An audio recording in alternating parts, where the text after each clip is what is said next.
नमस्ते, हीअ आकाशवाणी आहे।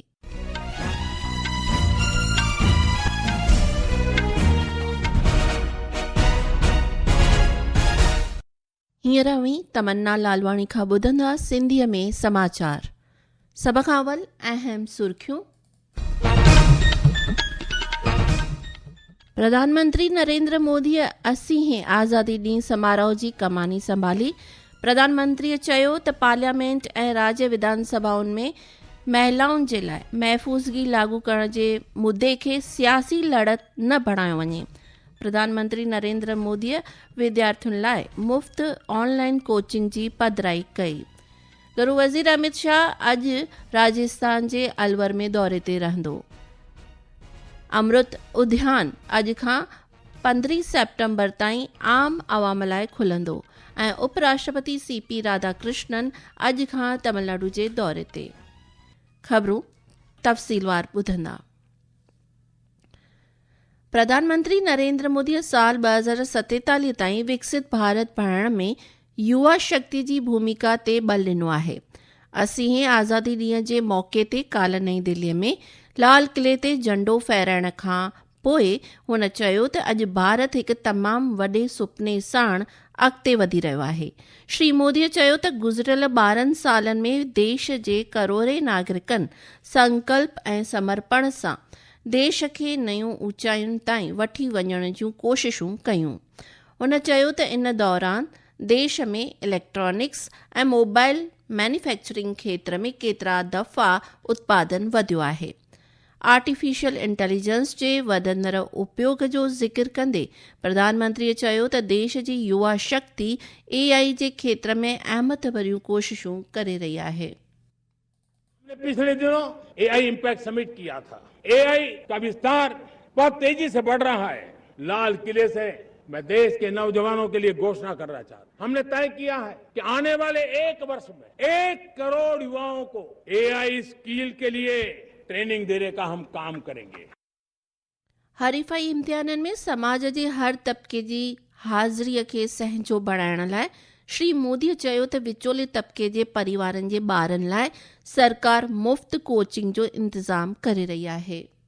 विभिन्न परीक्षाओं की फ्री ऑनलाइन कोचिंग हमने करने का निर्णय किया है। डिजिटल पब्लिक इंफ्रास्ट्रक्चर है, हमारे पास उत्तम टैलेंट है, टीचर्स हैं। उन संसाधनों को जोड़ करके हम देश के नौजवानों को फ्री कोचिंग देने का एक पूरा नेटवर्क हम खड़ा करने वाले हैं।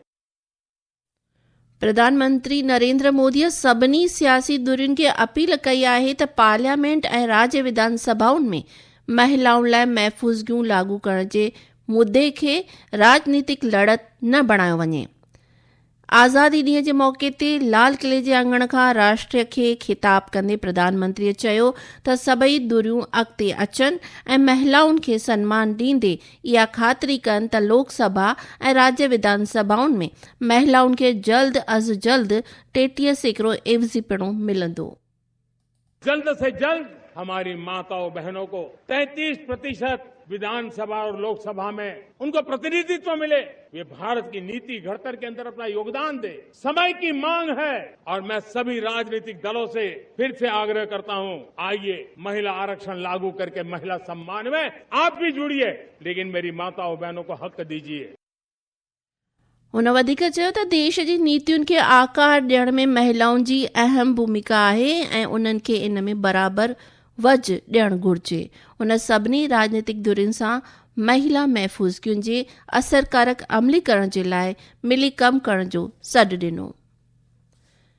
प्रधानमंत्री नरेंद्र मोदी आज़ादी ॾींहं ते शुभकामनाऊं ॾींदड़नि आलमी नेताउनि जो शुक्रगुज़ारी अदा कई आहे। वाधायूं ॾींदड़नि में फ्रांस जो राष्ट्रपति एमेनुअल मैक्रोन ऐं मालदीव जो राष्ट्रपति मोहम्मद मोइज़ू बि शामिल हुआ, जिन प्रधानमंत्री जा शुक्राना मञिया। इन खां अलावा नेपाल जे प्रधानमंत्री बालेंद्र शाह खे धन्यवाद अता कंदे श्री मोदीअ चयो त भारत ऐं नेपाल विच में सदियुनि पुराणनि सभ्यतिक संबंधनि खे अञा मज़बूत करण लाइ ॿई मुल्क गॾिजी कमु करण लाइ वचनबद्ध आहिनि। ही ख़बरूं अव्हीं आकाशवाणी तां ॿुधी रहिया आहियो। वधीक ख़बरुनि जी तफ़सील लाइ तव्हां असांजी वेबसाइट newsonair.gov.in खे फॉलो करे सघो था। तंहिंखां सवाइ YouTube channel air news Gujarat ते ॿुधी सघो था।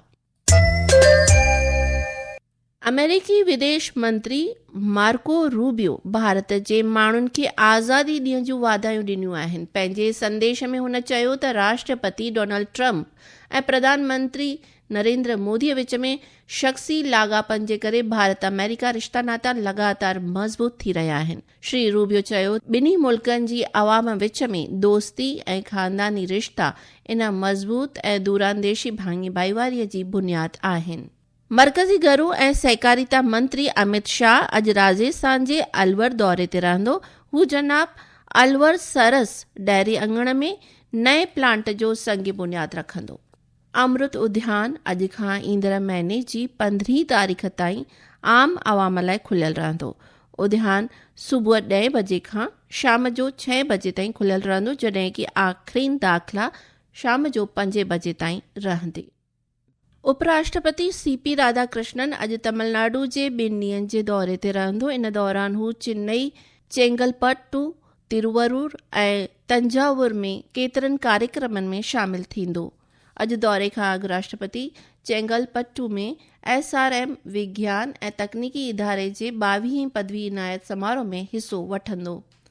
मरकज़ी सिधी ढल बोर्ड विदेशी मिल्कियतुनि सां जुड़ियल नंढनि ढल अदायगी कंदड़नि लाइ डिस्क्लोज़र स्कीम फास्ट DS नियम 2026 पधिरा कया आहिनि। इन योजना तहत क़ाबिल ढल अदायगी कंदड़ तय ढल या फ़ीअ जी अदायगी करे कुझु अणज़ाहिर विदेशी मिल्कियतूं या विदेशी आमदनी ज़ाहिर करे सघंदा।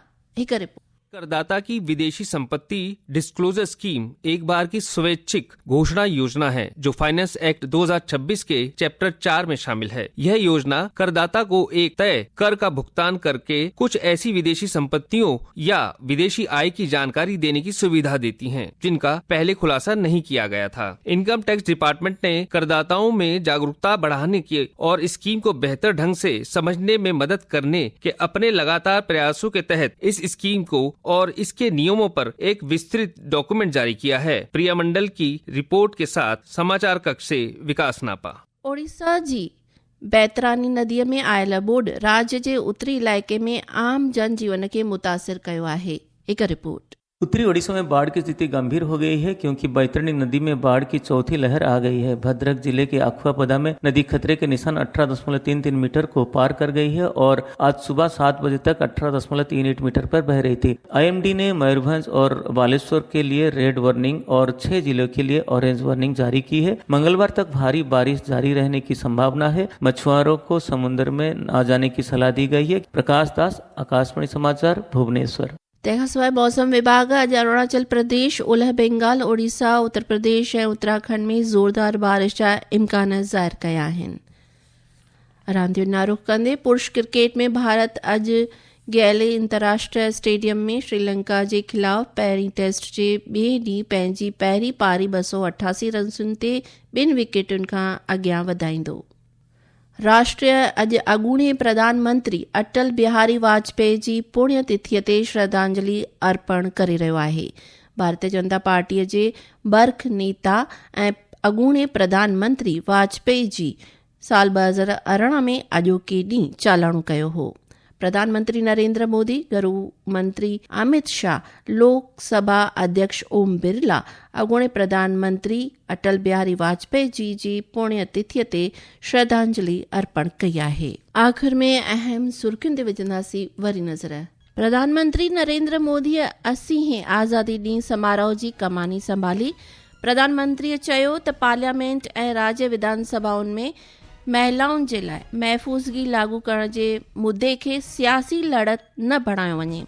प्रधानमंत्री नरेंद्र मोदीअ विद्यार्थियुनि लाइ मुफ़्त ऑनलाइन कोचिंग जी पधिराई कई। गृह वज़ीर अमित शाह अॼु राजस्थान जे अलवर में दौरे ते रहंदो। अमृत उद्यान अॼु खां 15 सेप्टेम्बर ताईं आम आवाम लाइ खुलंदो ऐं उपराष्ट्रपति CP राधाकृष्णन अॼु खां तमिलनाडु जे दौरे ते। आकाशवाणी तां सिंधी समाचारनि जो इहो अंक ते समाप्त थियो। नमस्ते।